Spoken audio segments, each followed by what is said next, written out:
The U.S. Navy's Zumwalt-class destroyer was marketed with fanfare and hype. The new ship was meant to be the future of the Navy's surface warfare capabilities. Built around stealth technology and ultra-modern weapons systems, the Zumwalt was slated to replace outdated Arleigh-Burke-class destroyers. At first, the Navy was all in, intending to procure 32 Zumwalts.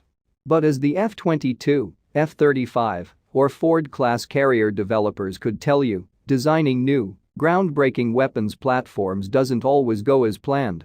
The Zumwalt program went way over budget, and the ship performed below expectations.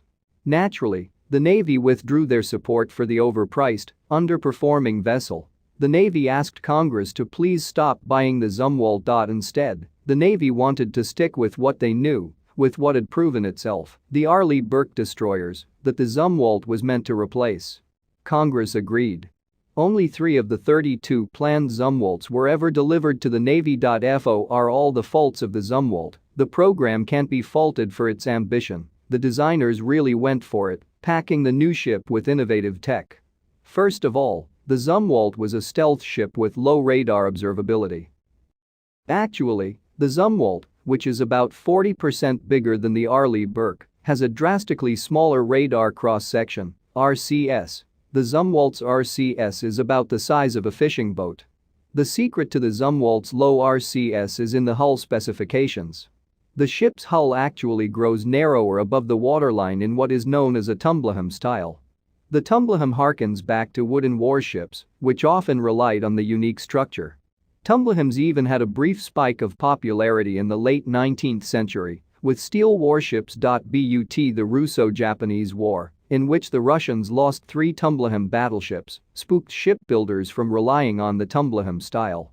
Further reducing the Zumwalt's RCS is the composite deckhouse, which uses low RCS material to obscure the ship's high RCS sensory and electronic equipment. The combination of the tumbleham hull with the composite deckhouse make the Zumwalt's RCS 50 times harder to detect than older destroyers.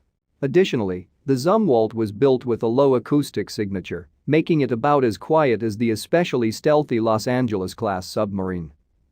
Although some pundits are concerned with the utility of the Zumwalt's stealth, the ship was designed to provide naval surface fire support, especially for land attacks. Accordingly, the Zumwalt will be asked to function in crowded, near-shore environments where ships can just be tracked visually. The Zumwalt's stealth might not mean much under such circumstances.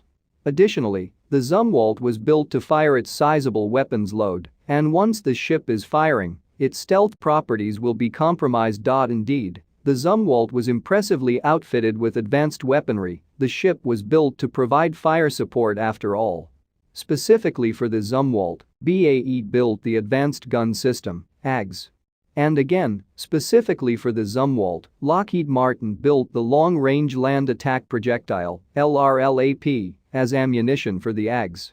The LRLAP is a rocket-assisted 155 meters projectile with fin glide trajectory. The problem is that the AGS only fires the LRLAP.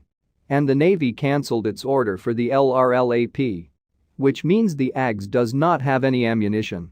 Brilliant. The LRLAP worked well enough hitting targets accurately from a range of 59 miles out, but the cost was prohibitive. When the Zumwalt program was cut from 32 boats to 3, the cost per unit of everything associated with the project went up. Way up. The cost for developing each shell was astronomical, and the price for each shell went up to $800-1 million. The Navy felt that cost was unacceptable as buying 2,000 LRLAP rounds, as originally planned, would have cost $2 billion. The AGS will be removed from the Zumwalt in 2023.